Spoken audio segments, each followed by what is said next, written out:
Hello అండి అందరికీ. అందరూ ఎలా ఉన్నారండి? ఎవరిని తక్కువ చేసి మాట్లాడకండి, అలాగే ఎవరిని బాధ పెట్టకండి. ఈరోజు మీరు శక్తివంతంగా ఉండొచ్చు, కానీ సమయం మీకన్నా శక్తివంతమైంది. ఇది మాత్రం మర్చిపోకండి.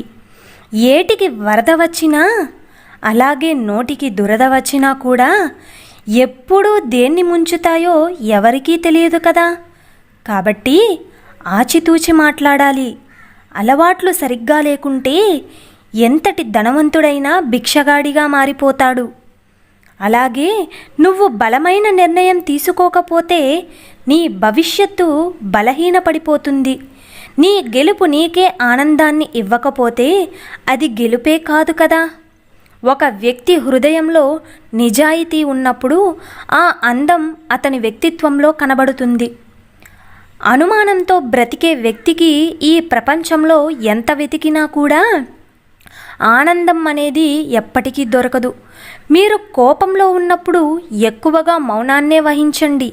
ఎందుకు అంటే ఆ సమయంలో మీ నోటి నుండి వచ్చేవి మాటలు కావు, మారణాయుధాలు. కాబట్టి మీరు చెప్పుడు మాటలు వింటే మీ జీవితాన్ని మీరు స్వయంగా నాశనం చేసుకున్నట్లే. ఏ వ్యక్తికైనా సంస్కారం అనేది పుట్టుకతోనే రాదు. తల్లిదండ్రుల పెంపకం, గురువుల బోధన, అలాగే సమాజం యొక్క తీరును బట్టి ఆ వ్యక్తికి సంస్కారం అనేది అలవాటు పడుతుంది. అర్థం చేసుకోలేని బంధం ఉన్నంతకాలం ఎన్ని సంపదలు ఉన్నా వ్యర్థమే. అది స్నేహమైనా, ప్రేమ కావచ్చు, భార్య అలాగే భర్త అయినా అయ్యుండొచ్చు. మనకు పుస్తకాలు జ్ఞానాన్ని మాత్రమే ఇస్తాయి. ఆ జ్ఞానాన్ని ఎలా వాడాలి అనే ఆలోచనను మనకే వదిలేస్తాయి. కాబట్టి మీ గుండె ధైర్యం ఎప్పుడూ మీ కష్టాన్ని కూడా భయపెట్టేదిగా ఉండాలి. అప్పుడే మీరు ముందుకు సాగగలరు. మనం అర్థం లేకుండా ఆవేశపడకూడదు. అది అనేక సమస్యలకు దారితీస్తుంది. అలాగే ఆలోచించకుండా నిర్ణయం తీసుకోకూడదు. అది అనేక బాధలకు కారణమవుతుంది. ఎక్కడైతే అహంకారం ఆరంభమవుతుందో అక్కడ పతనం కూడా ప్రారంభమైనట్లే. వ్యక్తిత్వం లేని వాళ్ళ మాట, మానవత్వం లేని వాళ్ళ ప్రేమ, స్థిరత్వం లేని వాళ్ళ సలహాలు నమ్మితే జీవితంలో మిగిలేది విషాదం మాత్రమే. మనం శిఖరాగ్రానికి ఎక్కేటప్పుడు ప్రతి అడుగు జాగ్రత్తగానే వెయ్యాలి. ఎందుకంటే ఒక్క తప్పటడుగు మనల్ని పాతాళానికి పడేయొచ్చు. కాబట్టి జ్ఞానం అనేది సంపాదిస్తే వచ్చేది కాదు.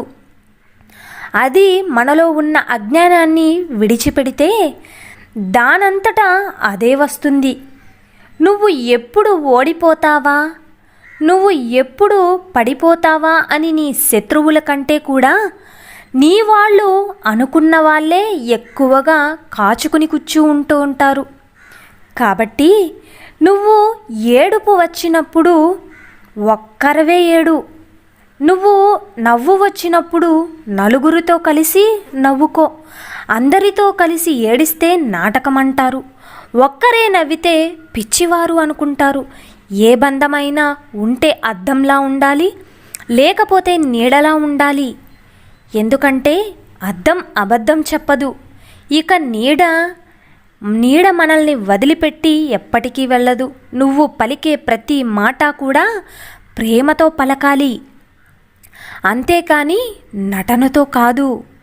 మీరు గెలిచాక మీతో నడిచే వాళ్ళ కంటే నీ గెలుపు కోసం నీ వెంట నడిచిన వాళ్ళని ఎప్పటికీ మర్చిపోవద్దు. వ్యక్తిగతంగా ఎన్ని కష్టాలు ఉన్నా సరే ఎదుటి వారికి సహాయం చేసేందుకు సమయం కేటాయించిన వారే నిజమైన శక్తివంతులు. అయితే మనం కష్టపడకుండా కేవలం అదృష్టం మీదే ఆధారపడితే 100 జన్మలెత్తినా కూడా విజయాన్ని సాధించలేము కదా. చెప్పేవేళ్ళు చేరతీయరు కదా. అనేవాళ్ళు ఆదుకోరు, వినేవాళ్ళు విలువ ఇవ్వరు. మనకి ఎవరికి ఎవరు ఏమీ చెయ్యరు, చేసినట్లు నటిస్తారంతే. నువ్వు ఇష్టంతో చేసే పని నీలోని శక్తిని పెంచుతుంది. నువ్వు కష్టంగా చేసే పని నీలోని శక్తిని తగ్గిస్తుంది. కాబట్టి చేసే పని ఏదైనా సరే ఇష్టంతో చేయడానికి ప్రయత్నించండి. నమ్మకం ఉన్నప్పుడు మనం కూడా అర్థమవుతుంది. అదే నమ్మకం లేనప్పుడు ప్రతి మాట అపార్థంలాగే అనిపిస్తుంది. మీరు బాధ్యత తీసుకోకుండా ఎప్పటికీ గెలవలేరు. బాధ్యత తీసుకుంటే ఎప్పుడూ ఓడిపోరు కూడా. అయితే ఈ సమాజంలో చాలామంది మంచివాళ్ళు ఉన్నారు అనేందుకు సాక్ష్యం వాళ్ళు చేసిన తప్పులకు ఏ సాక్ష్యం లేకపోవడమే. పరిచయం లేని మనిషి ఆపదలో ఉన్నప్పుడు సహాయం చేయడమే నిజమైన మానవత్వం అవుతుంది. ప్రతి కష్టం వెనుక ఒక అవకాశం ఉంటుంది. ప్రతి సమస్య వెనుక ఒక సమాధానం ఉంటుంది. ప్రతి దుఃఖం వెనుక ఒక సుఖం ఉంటుంది. ఎప్పుడూ కూడా ఇవి నీడలా ఉంటాయి. కాబట్టి నువ్వు తెలివిగా మాట్లాడు. గొప్ప విషయం కాదు అలా మాట్లాడడం. నీకు తెలిసినంత, అవసరమైనంత మాత్రమే మాట్లాడడం గొప్ప విషయం అవుతుంది.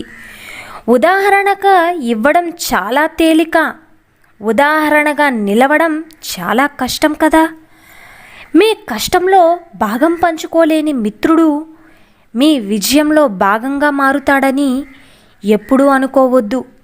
అయితే స్నేహాన్ని నటించే మోసగాడి కన్నా ద్వేషాన్ని చూపించే శత్రువులే మేలు. ఇది నిజం. మీ బాధల నుండి మీరు ఎలా బయటపడాలో ఆలోచించండి. అంతేకాని వాటిని ఎదుటివారికి చెప్పడానికి కాదు.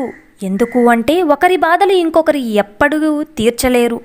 మిమ్మల్ని ఇష్టపడే వారికి మీరేంటో చెప్పనవసరం లేదు కదా.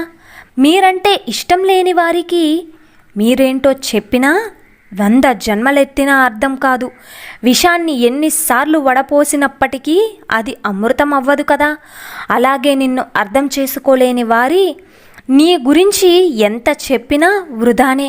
మీరు గెలుపు బాటలో ప్రయాణించేసేటప్పుడు ఎందరో గమ్యమెరుగు నెలకొరిగిన వాళ్ళు కూడా ఉంటారు. వారిని చూసి మానేసి ఈ మధ్యలోనే ఆగిపోకూడదు.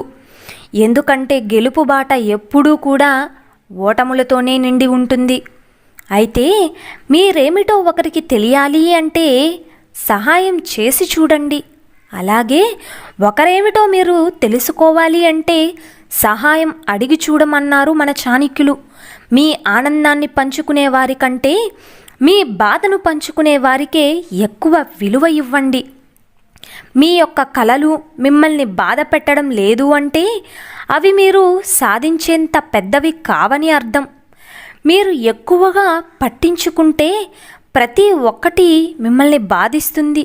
కొన్నింటినైనా వదిలేస్తేనే ఉన్న ప్రశాంతైనా మిగులుతుంది.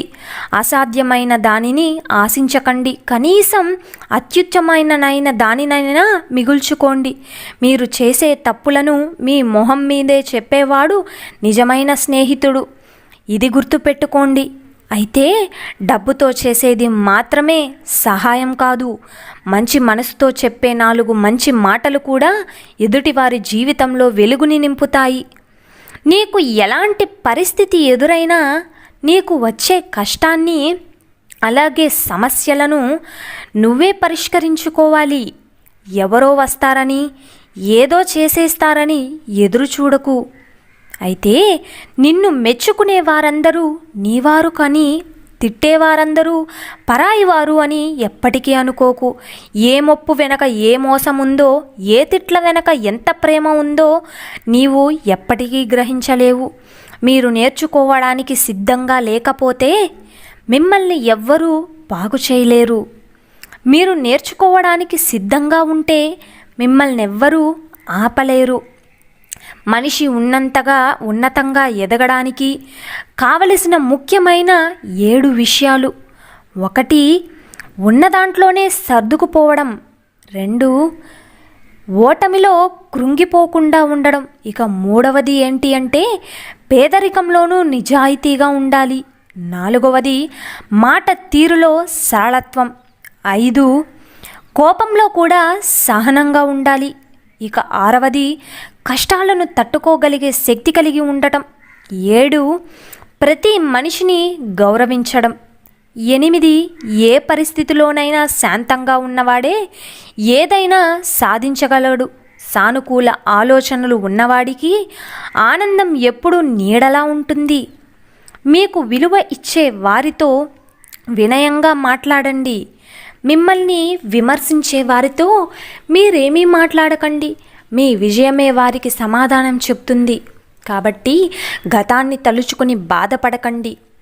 భవిష్యత్తుని నిర్మించుకోవడానికి ప్రయత్నించండి. ఎవరైనా మిమ్మల్ని ఎంత అవమానించినా సరే అధైర్యపడకండి. తలెత్తుకొని ముందుకు అడుగు వేయండి. మీ చిరునవ్వే మీ శత్రువుని బాధ పెట్టేలా పెను ఆయుధమని ఎప్పటికీ మర్చిపోకండి. నీకు నచ్చని మనిషి గురించి అస్సలు మాట్లాడకు. ఇష్టం లేని వ్యక్తిని తలవకు. నిన్ను చులకనగా చూసేవారికి అస్సలు పట్టించుకోకు. అప్పుడు నువ్వు పూర్తి ఆరోగ్యంగా ఉంటావు. రోజులు ఎప్పుడూ ఒకేలా ఉంటాయి, కానీ వ్యక్తులు మనసులే క్షణాల్లో మారిపోతూ ఉంటారు. అవును కదా? అయితే అలిసే వరకు ఆడినట్లయితే అది ఆట అవుతుంది. గెలిచే వరకు చేసినట్లయితే అది యుద్ధం అవుతుంది. చచ్చేంత వరకు బ్రతికినట్లయితే అది జీవితం అవుతుంది. నిజాన్ని మార్చే శక్తి ఈ సమాజంలో ఎవరికీ లేదు, కానీ సమాజాన్ని మార్చే శక్తి నిజానికి ఉంది. నిజమే కదండి? కల్మషం పెట్టుకుని కాశీకి వెళ్ళినా మనిషి బ్రతుకు మాత్రం ఏమాత్రం మారదు. ఒక ఆలోచన అగాధంలోకి నెట్టేస్తుంది. ఒక ఆలోచన ఆకాశానికి ఎత్తేస్తుంది. ఏదైనా సరే నీ ఆలోచన విధానాన్ని బట్టే మారుతుంది. ఇతరుల్ని ఏడిపించడం ఎలాగో నీకు తెలిస్తే నిన్ను నువ్వు ఏడిపించడం ఆ భగవంతునికి కూడా తెలుస్తుంది. ఇవ్వగలిగిన దానికంటే ఎక్కువగా ఇవ్వడం ఔదార్యం. అవసరమైన దానికంటే తక్కువ తీసుకోవడం గౌరవం. మిమ్మల్ని ఎవరైనా తక్కువ చేసి మాట్లాడేటప్పుడు మౌనంగా ఉండిపోండి. తిట్టినప్పుడు చూపించకుండా ఆగిపోండి. పొగిడినప్పుడు గర్వంతో విర్రవీగకండి. మీరు నేర్చుకునేవన్నీ మిమ్మల్ని పైకి చేరుస్తాయే తప్ప ఎప్పటికీ కింద పడిపోకుండా చెయ్యవు. గెలిచిన వాళ్ళు నీతులు చెప్తారు, ఓడిన వాళ్ళు అనుభవాలు చెప్తారు. గెలిచిన వాళ్ళతో నీతులు చెప్పించుకోవడం కన్నా ఓడిన వాళ్ళతో అనుభవాలు చెప్పించుకోవడం చాలా మంచిది. మీకు కోపం వచ్చే ఒక్క క్షణాన్ని అదుపులోకి తెచ్చుకోగలిగితే బాధపడే 1000 క్షణాలను తప్పించుకోవచ్చు. సో చూశారు కదండి ఇవాల్టి వీడియో. ఈ వీడియో మీకు నచ్చిందని అనుకుంటున్నాను. నచ్చితే చిన్న లైక్ చేయండి. అలాగే మన ఛానల్ ఎవరైనా స్టార్టింగ్ చూస్తుంటే సబ్స్క్రైబ్ చేసుకోవడం మర్చిపోవద్దండి. పక్కనున్న బెల్ సింబల్ని క్లిక్ చేశారంటే నేను పెట్టే ప్రతి వీడియో మీకు నోటిఫికేషన్ రూపంలో అయితే వచ్చేస్తుంది. So thank you for watching friends. రేపటి వీడియోలో అయితే మరిన్ని మోటివేషనల్ వీడియోస్తో, మరిన్ని కోట్స్తో మళ్ళీ మనం కలుసుకుందాం.